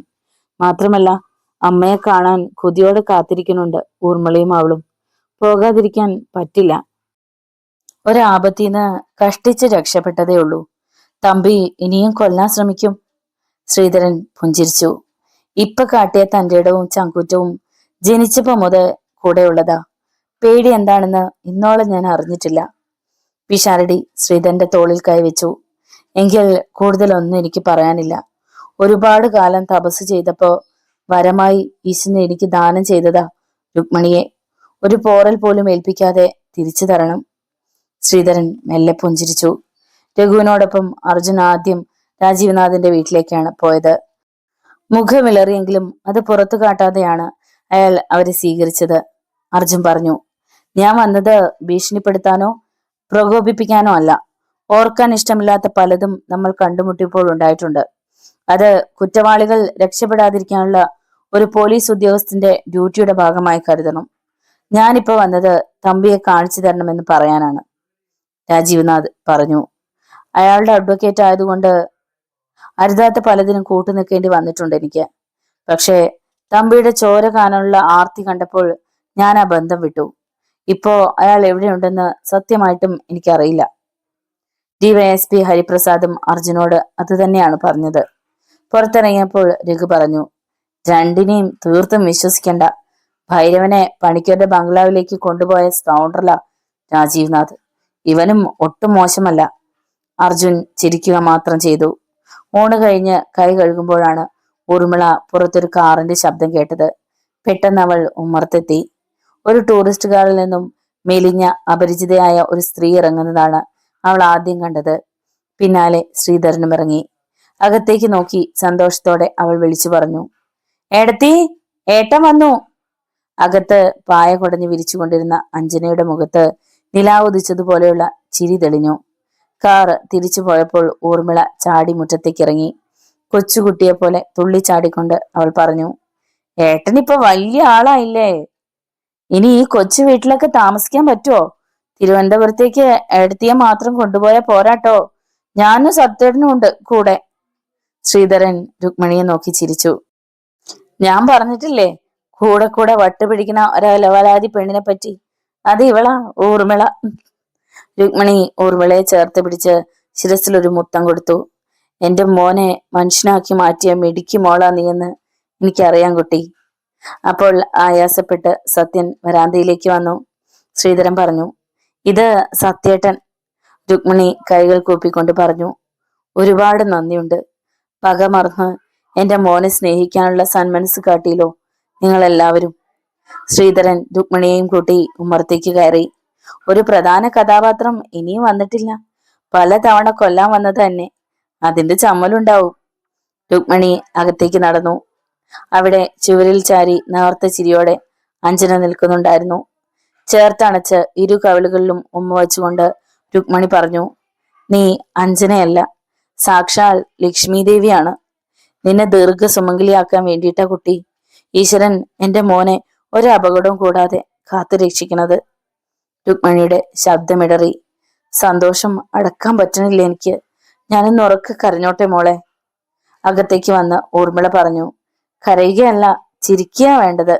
ആരുമില്ലാന്ന് കരുതിയിരുന്ന അമ്മയ്ക്ക് സ്വന്തമെന്ന് പറയാൻ ഇപ്പൊ എത്ര പേരാ ഉള്ളത്? രുക്മിണി കണ്ണുകൾ തുടച്ചു. സന്തോഷം കൂടിയാ ഞാൻ ഇങ്ങനെയാ മോളെ. ഒരു ജീവിതകാലം മുഴുവൻ കരഞ്ഞു പഠിച്ചത് കൊണ്ടായിരിക്കും. അഞ്ജനയെ തനിച്ച് കിട്ടിയപ്പോൾ അവളുടെ കാതിൽ ശ്രീധരൻ മന്ത്രിച്ചു. ഇന്നാ ശരിക്കുമുള്ള നമ്മുടെ ആദ്യരാത്രി, മറക്കണ്ട. അത് കണ്ടുകൊണ്ട് അകത്തേക്ക് വന്ന ഊർമിള പറഞ്ഞു. പറഞ്ഞു കൊടുക്കാണ്ട് തന്നെ ഇന്ന് ആദ്യരാത്രിയാണെന്ന് ഏട്ടത്തിക്ക് അറിയാം. സാറ് റൂമിൽ പോയി റെസ്റ്റ് എടുത്താട്ടെ. പാലുമായി ഉടനെ അങ്ങോട്ട് പറഞ്ഞു വിട്ടേക്കാം. ചമ്മലോടെ ശ്രീധരൻ അകത്തേക്ക് പോയി. എല്ലാവരും ഉറങ്ങാൻ കിടന്നു എന്നുറപ്പ് വരുത്തിയിട്ടാണ് അഞ്ജന നിറഞ്ഞ പാൽ ഗ്ലാസുമായി ശ്രീധരന്റെ മുറിയിലേക്ക് പോയത്. വാതിലിന്റെ അടുക്കൽ വഴിമറിച്ച് സത്യം നിൽക്കുന്നത് കണ്ടപ്പോൾ അവൾ ചെറുതായൊന്ന് നടുങ്ങി. ഇപ്പോഴും ഈ വീട്ടിലെ മുഴുവൻ സന്തോഷം തല്ലിക്കെടുത്തണമെന്നുണ്ടോ നിനക്ക്? അതേ ശബ്ദത്തിൽ അഞ്ജന പറഞ്ഞു. അത് ഈശ്വര നിശ്ചയമാണ്, മാറ്റാനാവില്ല. പാലിൽ വിഷം ചേർത്തിട്ടുണ്ടോ നീ? ഇല്ല. പിന്നെ? അഞ്ജന മിണ്ടിയില്ല. അവളുടെ മടിക്കുത്തിൽ എന്തോ വീർത്തിരിക്കുന്നത് അയാൾ കണ്ടു. ഒഴിഞ്ഞു മാറാൻ കഴിയുന്നതിന് മുമ്പേ അഞ്ജന അവിടെ ഒളിപ്പിച്ചു വെച്ചിരുന്ന കത്തി അയാൾ പുറത്തെടുത്തു. നിനക്ക് ഒരു ശവമല്ല അഞ്ജന വേണ്ടത്, അത് ഞാൻ തരാം. അതുകൊണ്ട് തൃപ്തിപ്പെടണം. നിന്റെ ഈ ദുഷിച്ച മനസ്സിന്ന് എല്ലാ മാലിന്യവും തുടച്ചു കളയണം. ഒട്ടും പ്രതീക്ഷിക്കാത്ത നേരത്ത് സത്യൻ ആ കത്തി കൊണ്ട് നെഞ്ചിൽ സ്വയം ആഞ്ഞു കുത്തി. അഞ്ജന വാവിട്ട് കരഞ്ഞു. അവളുടെ കയ്യിൽ നിന്ന് പാൽ ഗ്ലാസ് താഴെ വീണ് തകർന്നു. ചോരയിൽ കുതിർന്ന് അഞ്ജനയുടെ കാൽച്ചുവട്ടിലേക്ക് വീഴുമ്പോൾ നിലവിളി അടക്കിക്കൊണ്ട് സത്യം പറഞ്ഞു. ആരും ഒന്നും അറിയണ്ട. നീ ശ്രീധരനെ സ്നേഹി. പൂർത്തിയാക്കുന്നതിന് മുമ്പ് സത്യന്റെ കണ്ണുകൾ അടഞ്ഞു. വാതിൽ തുറന്ന് ആദ്യം പുറത്തു വന്നത് ശ്രീധരനാണ്. പിന്നെ ഊർമിള, രുക്മിണി. അവരും ഉറക്കെ നിലവിളിച്ചു. ആർക്കും ഒന്നും മനസ്സിലായില്ല. ഒരിക്കലും അഞ്ജന സത്യനെ കൊല്ലില്ല. കത്തി നെഞ്ചിൽ കുത്തിയിറക്കി സ്വയം മരിച്ചതാവും സത്യൻ. പക്ഷെ എന്തിന്? എത്ര ആലോചിച്ചിട്ടും അയാൾക്ക് ഉത്തരം കിട്ടിയില്ല. അരമണിക്കൂറിനുള്ളിൽ അർജുൻ വന്നു. അയാൾ ബോഡി വിശദമായി പരിശോധിച്ചു. സത്യൻ ആത്മഹത്യ ചെയ്തതാണെന്ന് അർജുന് മനസ്സിലായി. അയാൾ ബെഡ്റൂമിലേക്ക് ചെന്നു. ഭ്രാന്ത് പിടിച്ചതുപോലെ തലേണയിൽ മുഖമുരുട്ടി കൈകാലിട്ടടിച്ച് പിടഞ്ഞ് കരയുന്നുണ്ടായിരുന്നു അഞ്ജന. പുറത്തു കടന്ന് അർജുൻ ശ്രീധരന്റെ അടുത്തെത്തി. ഇപ്പോ അഞ്ജനയോട് ഒന്നും ചോദിച്ചിട്ട് കാര്യമില്ല. ഉള്ളിലുള്ള സങ്കടം മുഴുവൻ അവൾ കരഞ്ഞു തീർത്തോട്ടെ. മനസ്സിന്റെ വിങ്ങലടങ്ങണില്ല സർ. എന്തിനാ സത്യേട്ടൻ ഇങ്ങനെ ചെയ്തതെന്ന് എത്ര ആലോചിച്ചിട്ടും മനസ്സിലാവണില്ല. പഴയതൊന്നും അയാൾക്ക് മറക്കാൻ പറ്റിയിട്ടില്ല. ശ്രീധര, ഈ കല്യാണത്തിന് എതിരായിരുന്നില്ലേ അയാൾ? എന്നിട്ടും സത്യനെ ധിക്കരിച്ച് നിന്നെ സ്വീകരിച്ചില്ല അഞ്ജന. അതിന് അവളെ ശിക്ഷിച്ചതാണ് അയാൾ. ഒട്ടും വൈകാതെ പോലീസ് സത്യന്റെ ബോഡി പോസ്റ്റ്മോർട്ടം ചെയ്യാൻ കൊണ്ടുപോയി. രുക്മിണിയും ഊർമിളയും കരഞ്ഞ് വല്ലാതെ തളർന്നു പോയിരുന്നു. ശ്രീധരനോടായി രുക്മിണി പറഞ്ഞു. എല്ലാം നേടിയെന്ന് കരുതി ഈ അമ്മ ഒരു നിമിഷം അഹങ്കരിച്ചു പോയി മോനെ. അതാ ഒരുപാട് നേരം ചിരിപ്പിച്ചിട്ട് ഒടുവിൽ ഈശ്വരൻ പിന്നെ എന്നെ കരയിപ്പിച്ചത്. മരിച്ചുപോയവരെ കുറ്റം പറയണത് ശരിയല്ല, എന്നാലും പറയാതിരിക്കാൻ പറ്റണില്ല. കണ്ണി ചോരയില്ലാത്തവനായിരുന്നു സത്യൻ. അല്ലെങ്കിൽ അവൻ ഈ ദിവസം തന്നെ ആ പാവം പെണ്ണിന്റെ മുന്നിൽ വെച്ച് ഇങ്ങനെ ചെയ്യോ? ഒരു ജന്മത്തിലും ആ ദുഷ്ടന് മോശം കിട്ടില്ല. അപ്പോൾ ഒട്ടും പ്രതീക്ഷിക്കാതെ അകത്തു നിന്ന് ഒരലർച്ച കേട്ടു. പറയരുത്, ഏട്ടനെ പറ്റി വേണ്ടാത്ത ഒരു വാക്ക് പോലും ആരും പറയരുത്. പറഞ്ഞാ ആ നാവ് പിഴുതെടുക്കും ഞാൻ. രുക്മിണിയും ശ്രീധരനും ഒരുപോലെ നടുങ്ങിക്കൊണ്ടാണ് അകത്തേക്ക് നോക്കിയത്. ഭദ്രകാളിയെ പോലെ കലി തുള്ളിക്കൊണ്ട് അഞ്ജന പുറത്തേക്ക് വന്നു. അവളുടെ അടുത്ത് ചെന്ന് സമാധാനിപ്പിച്ചുകൊണ്ട് രുക്മിണി പറഞ്ഞു. വിഷമം കൊണ്ട് അറിയാതെ പറഞ്ഞു പോയതാ മോളെ. സ്വന്തം അമ്മയാന്ന് കരുതി ക്ഷമിച്ചൂടെ നിനക്ക്? പറയരുത്, ആരും പറയരുത്. എന്റെ ഏട്ടനെ പറ്റി തെറ്റായിട്ടൊരു വാക്ക് പോലും പറയരുത്. പറഞ്ഞാ കൊല്ലും ഞാൻ. അരുത് അഞ്ജനെ. ഒരുപാട് കാലത്തിന് ശേഷം ഇപ്പോഴാ എന്റെ അമ്മയ്ക്ക് അല്പം ആശ്വാസം കിട്ടിയത്. കുത്തുവാക്ക് പറഞ്ഞ് നീ അമ്മയെ വിഷമിപ്പിക്കരുത്. അഞ്ജന ശ്രീധരന്റെ കൈ തട്ടി മാറ്റി. എന്നാ കേട്ടോ, നിങ്ങളുടെ അമ്മയെ ശേഷിക്കുന്ന കാലം മുഴുവൻ കരയിക്കാനാ ഏട്ടൻ മരിക്കുന്നതിന് തൊട്ടു മുമ്പ് വരെ ഞാൻ കാത്തിരുന്നത്. കരയുമായിരുന്നു. എന്റെ ഏട്ടന്റെ ശവശരീരം കണ്ട് കരഞ്ഞതുപോലെയല്ല, അതിലും ഉറക്കെ. കാരണം ഈ രാത്രി ഞാൻ അവർക്ക് വലിയൊരു സമ്മാനം കൊടുക്കുമായിരുന്നു. വളരെ വലിയൊരു സമ്മാനം. ശ്രീധരന്റെ നേരെ വിരൽ ചൂണ്ടി അഞ്ജന ആക്രോശിച്ചു. നിങ്ങളുടെ ശവം. ശ്രീധരൻ വിറച്ചുപോയി. ഓർക്കാപ്പുറത്ത് തീക്കൊള്ളി കൊണ്ട് കുത്തേറ്റതുപോലെ രുക്മിണി ഒന്ന് പൊളഞ്ഞു. ഒരക്ഷരം പോലും ശബ്ദിക്കാനാവാതെ ഊർമിള മരവിച്ചു നിന്നു. അഞ്ജന പിന്നെയും പറഞ്ഞു, ആദ്യ രാത്രി തന്നെ ഞാൻ ആഗ്രഹിച്ചത് നടക്കുമായിരുന്നു. വിളമ്പി വെച്ച ചോറ് നിങ്ങൾ ഉണ്ടിരുന്നെങ്കിൽ, പിന്നെ ഇന്ന് ഏട്ടൻ തടഞ്ഞിരുന്നില്ലെങ്കിൽ. ഉള്ളിലെ തേങ്ങ അടുക്കിക്കൊണ്ട് രുക്മിണി ചോദിച്ചു, പിന്നെ എന്തിനാ മോളെ നീ കല്യാണത്തിന് സമ്മതിച്ചത്? ഈറ്റപ്പുലിയെ പോലെ അഞ്ജന ചേറി. ഒരിക്കൽ ഊർമിള ചെയ്തില്ലേ? സ്നേഹിച്ച് സ്നേഹിച്ച് കൊല്ലാൻ തുനിഞ്ഞില്ലേ ഇവളും? ഞാനും അതുപോലെ അഭിനയിച്ചു, സ്നേഹം നടിച്ചു, താലികെട്ടാൻ കഴുത്ത് നീട്ടിക്കൊടുത്തു. അപ്പോഴൊക്കെ ഞാൻ ഒന്നേ മനസ്സിൽ കണ്ടിരുന്നുള്ളൂ, എന്നെ പിച്ചി ചീന്തിയവന്റെ ശവം. രുക്മിണി പറഞ്ഞു, നശിപ്പിച്ചവൻ തന്നെ നിന്നെ സ്വീകരിച്ചില്ലേ മോളെ? ശ്രീധരൻ പഴയതൊക്കെ മറന്ന് ശരിക്കും ഒരു മനുഷ്യനായില്ലേ? നീയും ഊർമിളയും ചേർന്നല്ലേ അവനെ നല്ലവനാക്കിയത്? അഞ്ജനയുടെ ശബ്ദത്തിലെ തീ കെട്ടില്ല. നല്ലവനായിന്ന് 1000 തവണ ആണിയിട്ട് പറഞ്ഞ കൊന്നു തള്ളിയവരൊക്കെ തിരിച്ചു വരുമോ? കാലും കൈയുമൊക്കെ നഷ്ടപ്പെട്ടവർക്ക് അത് തിരിച്ചു കിട്ടുമോ? അതുപോലെ തന്നെയാ ഒരു പെണ്ണിന്റെ മാനം. അതുകൊണ്ട് കഴുത്തിൽ താലി വീണിട്ടും കൊല്ലാൻ കാത്തിരുന്ന്. ഞാനത് ചെയ്യുമെന്ന് ഏട്ടന് ഉറപ്പുണ്ടായിരുന്നു. അതുകൊണ്ടാ നിഴൽ പോലെ പിന്നാലെ വന്നത്. എന്റെ കയ്യിലെ കത്തി പിടിച്ചു വാങ്ങി സ്വയം നെഞ്ചിൽ കുത്തിയിറക്കിയത്. മരിക്കുന്നതിന് മുമ്പ് ഏട്ടൻ എന്നോട് പറഞ്ഞു, ഈ പിശാചിനെ സ്നേഹിക്കണമെന്ന്. കൊടുങ്കാറ്റ് പോലെ അഞ്ജന ശ്രീധരന്റെ നേരെ തിരിഞ്ഞു. ശ്രീധരന്റെ പനിയിൽ പിടിച്ചുലച്ച് അവൾ ഗർജിച്ചു, പക മുഴുവൻ ഉള്ളിലൊതുക്കി എങ്ങനെയാണ് നിങ്ങളെ സ്നേഹിക്കേണ്ടതെന്ന് ഇപ്പോഴും എനിക്കറിയില്ല. എന്നാലും ഏട്ടൻ പറഞ്ഞതല്ലേ, ആത്മാവിന് മോക്ഷം കിട്ടണ്ടേ? സ്നേഹിക്കാം, കടിച്ചു പിടിച്ച് എല്ലാം സഹിക്കാം, പോരെ? കട്ടിലിൽ ജീവച്ചാവും പോലെ കിടന്നു തരാൻ ഞാൻ. ചിതയ്ക്ക് തീ കൊളുത്തുന്നതിന് മുമ്പ് ഏട്ടന്റെ ആഗ്രഹം നടക്കട്ടെ. അഞ്ജന അകത്തേക്ക് ഓടി. കട്ടിലിൽ വീണ് അവൾ ഉറക്കെ കരഞ്ഞു. ഉള്ളിലെ നടുക്കം പുറത്തു കാട്ടാതെ ശ്രീധരൻ ബെഡ്റൂമിലേക്ക് കയറി. രുക്മിണി അയാളുടെ കയ്യിൽ കടന്നു പിടിച്ചു. അമ്മയുടെ കൈ തട്ടി മാറ്റി ശ്രീധരൻ അകത്ത് കടന്ന് വാതിലടച്ചു. ആ ശബ്ദം കേട്ടിട്ടും അഞ്ജന തല ഉയർത്തിയില്ല. പക്ഷേ അവളുടെ നിലവിളി ഉച്ചത്തിലായി. ശ്രീധരൻ മെല്ലെ അടുത്തു ചെന്നു. വിളി കേൾക്കില്ലെന്ന് ഉറപ്പുണ്ടായിട്ടും അയാൾ വിളിച്ചു, അഞ്ജനെ. നിലവിളി തന്നെയായിരുന്നു മറുപടി. അത് വകവെക്കാതെ ശ്രീധരൻ പറഞ്ഞു, എന്നെ സ്നേഹിക്കണമെന്ന് ഏട്ടൻ പറഞ്ഞത് നീ കരുതിയ അർത്ഥത്തിലല്ല. ആ മോഹം കൊണ്ടല്ല ഞാൻ നിന്റെ കഴുത്തിൽ താലി കെട്ടിയത്. ഇപ്പോ ഇവിടെ വെച്ച് ഈ നിമിഷം വാക്ക് തരാ ഞാൻ. ഇനി അറിയാതെ പോലും നിന്റെ ശരീരത്തെ ഞാൻ തൊടില്ല. അതുപോലെ നീയും ഒരു കാര്യം എനിക്ക് ഉറപ്പു തരണം. അഞ്ജനയുടെ നിലവിളിക്ക് ശക്തി കുറഞ്ഞു. പക മറക്കണ്ട, എന്നോട് സംസാരിക്കണ്ട, ഇഷ്ടമില്ലെങ്കിൽ കൺവെട്ടത്ത് പോലും വരണ്ട. പക്ഷേ എന്റെ മരണം നിന്റെ കൈകൊണ്ടാവരുത്. നിലവിളി തേങ്ങലായി ഒടുങ്ങാൻ തുടങ്ങിയപ്പോൾ നിർവികാരനായി ശ്രീധരൻ പിന്നെയും പറഞ്ഞു, ചാവാൻ പേടിയുണ്ടായിട്ടല്ല. അന്ത്യാഭിലാഷം പോലെ നിന്റെ ഏട്ടൻ പറഞ്ഞില്ലേ എന്നെ സ്നേഹിക്കണമെന്ന്. അച്ഛന്റെയും അമ്മയുടെയും ഏട്ടന്റെയും സ്നേഹം ഒന്നിച്ചു തന്നു വളർത്തിയ ആളല്ലേ. അപ്പോ അയാളുടെ വാക്ക് പാഴായി പോവാൻ പാടില്ല. അഞ്ജനയുടെ നിലവിളി നിന്നിരുന്നു. യാന്ത്രികമായി ശ്രീധരൻ പറഞ്ഞു, നശിപ്പിച്ചവൻ ഇനിയും ഒരുപാട് കാലം ജീവിക്കുമല്ലോ എന്നോർത്ത് ആദ്യ പിടിക്കണ്ട. തമ്പി എന്നെ തെരഞ്ഞു നടക്കുന്നുണ്ട്. കണ്ടുമുട്ടിയ ഇനി അയാൾ കൂടെ ചെല്ലാൻ പറയില്ല. വെട്ടി നുറുക്കിക്കോളും. നിന്റെ ആഗ്രഹം നടക്കും. ശ്രീധരൻ പുറത്തു കടന്ന് വാതിൽ ചാരി. അവിടെ രുക്മിണി ഉണ്ടായിരുന്നു. നിറഞ്ഞു തുളുമ്പിയ കണ്ണുകൾ അമ്മ കാണരുതെന്ന് കരുതി അയാൾ മുഖം തിരിച്ചു. പക്ഷെ വൈകിപ്പോയിരുന്നു. ഇടർച്ചയോടെ രുക്മിണി പറഞ്ഞു, ഈ ഒരു കാരണം കൊണ്ട് എന്റെ മോൻ പഴയ ജീവിതത്തിലേക്ക് തിരിച്ചു പോകരുത്. അവക്ക് നിന്നെ വേണ്ടാന്ന് പറഞ്ഞില്ലേ? ഇനി ശല്യപ്പെടുത്തരുത്. ആർക്ക് വേണ്ടെങ്കിലും എനിക്ക് വേണോടാ നിന്നെ. ഞാൻ എന്താ ചെയ്യാ? ആരോടാ സങ്കടം പറയാ? തമ്പി പറഞ്ഞത് സത്യാണെന്ന് എനിക്ക് തോന്നുന്നുണ്ട്.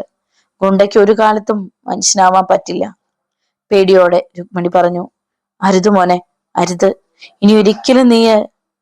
അത് മുഴുവൻ കേൾക്കാൻ നിൽക്കാതെ ശ്രീധരൻ പുറത്തേക്കിറങ്ങി. നോവലിന്റെ തുടർന്നുള്ള ഭാഗങ്ങൾ കേൾക്കുവാൻ വേണ്ടി ചാനൽ സബ്സ്ക്രൈബ് ചെയ്യുക. നിങ്ങളുടെ വിലയേറിയ അഭിപ്രായങ്ങളും നിർദ്ദേശങ്ങളും കമന്റ് ബോക്സിൽ രേഖപ്പെടുത്തുക. വീഡിയോ ഇഷ്ടമായാൽ ഒന്ന് ലൈക്ക് ചെയ്ത് മറ്റു സുഹൃത്തുക്കൾക്ക് കൂടി ഷെയർ ചെയ്ത് നൽകുക. തുടർന്നുള്ള ഭാഗങ്ങളുമായി നാളെ കാണാം. നന്ദി.